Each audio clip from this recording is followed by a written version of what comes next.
Hello and good day, we are highly welcome. Overhead costing. Overhead costing is actually a particular topic that students find challenging most times, especially when it comes to the primary method, which has to do with the basis of apportionment, and it has been so challenging to students.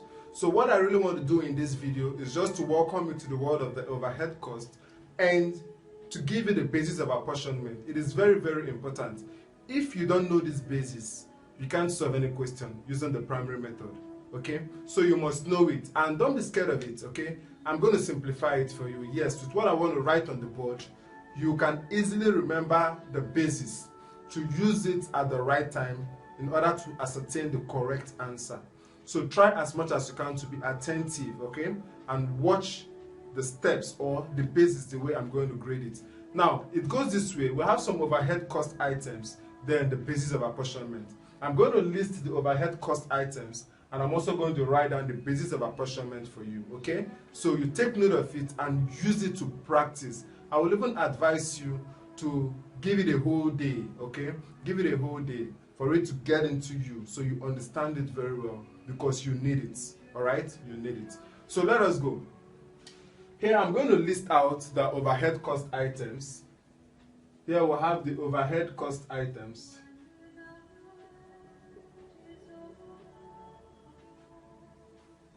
And here I'm going to write the basis of apportionment. Basis of apportionment. Please try as much as you can to remember this. I know you are going to remember it. Now I'm going to give you a format for this. Okay, this is how I learned it, and I'm going to do the same for you. Now I have this acronym that goes this way. I have R3. Let me make it bolder so you can see it. You can see this, right? Okay. Now here we deal with what we have: rents. We deal with rents, rates, repair. Okay, as you can see, rent, rate, repair. All right. Then we have depreciation. Now this is depreciation of building. Depreciation of building, that is for the D. L is for what? Lighting and heating. Then any other costs relating to building, okay? Then any other costs. Any other costs relating to building.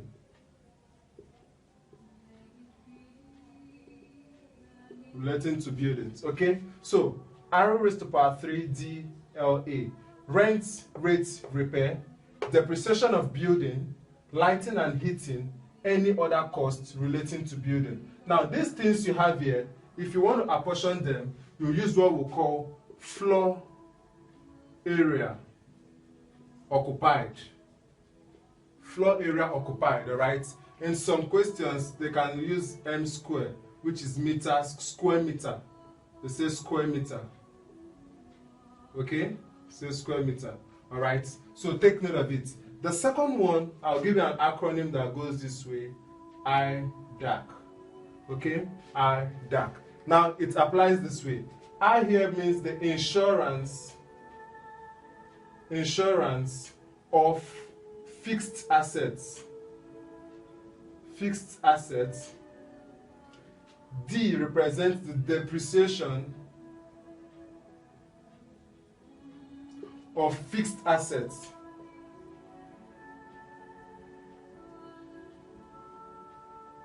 Okay? Then any other costs relating to fixed assets. Any other costs relating to fixed assets.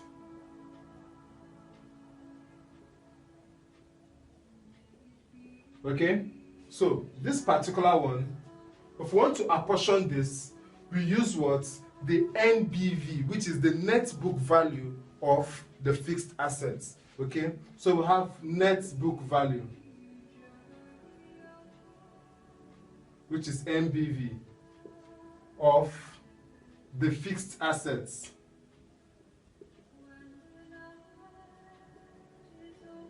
Please, you must take good note of this. You must know it, and I know you will know it. Practice with this video, it gives you an edge, okay? Now, the third one we have PC. P, this is P and this is C, okay? This is simply for what? Personnel costs and customer and, personnel costs. Personnel and canteen costs. Okay? P for personnel, C for canteen. Okay? Personnel and canteen costs. Now, to apportion this, we use what? The number of employees. The number of employees. Okay? You take good note of it. Then we also have what? The F and H. F and H here, F has to do with what? Factory power. So we have factory power. Then we also have H for what? Heating. Heating. So to apportion this, the factory power and the heating, we use what? Horsepower. Horsepower or kilowatts. Or kilowatts. Then the last one, we have the MH. MH. MH simply means what? Material handling. Okay? MH. We have material handling. So we apportion this particular one using what? The weight of the material. Weight of the material. Okay? So this is just a summary of the basis of apportionment, alright? And you must know it. Please pause the video now. Copy it out, okay? Yeah. So, you must know this basis of apportionment. It is very, very important. If you don't know it, you can't answer any question under the primary method. Now, let us take note of something. You can see in the first place, we have the rent, rate, repair, depreciation of building, lighting and heating. I want to talk about this. Lighting and heating. You can see we also have heating here again. It is the same thing, but there's a difference. Whenever lighting and heating are together, you can use square meter or floor area occupied.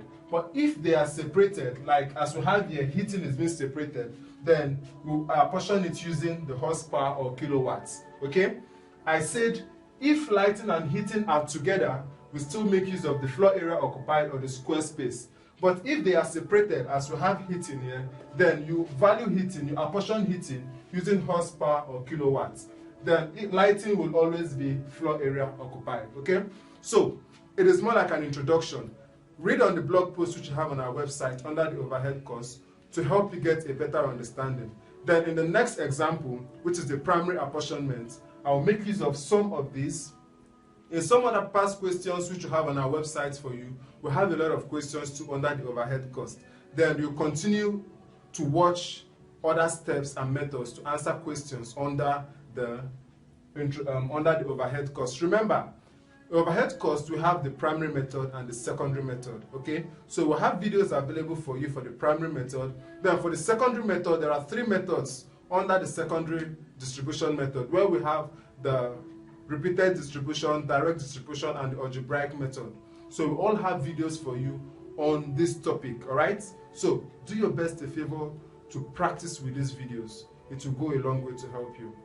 As long as you are offering cost accounting as a cost, be it an ICANN student, university student, or a polytechnic student, you need this video, you need this basis of apportionment. It will go a long way to help you. To have a good day, and we'll meet you in the next video, the primary method overhead costing. Thank you.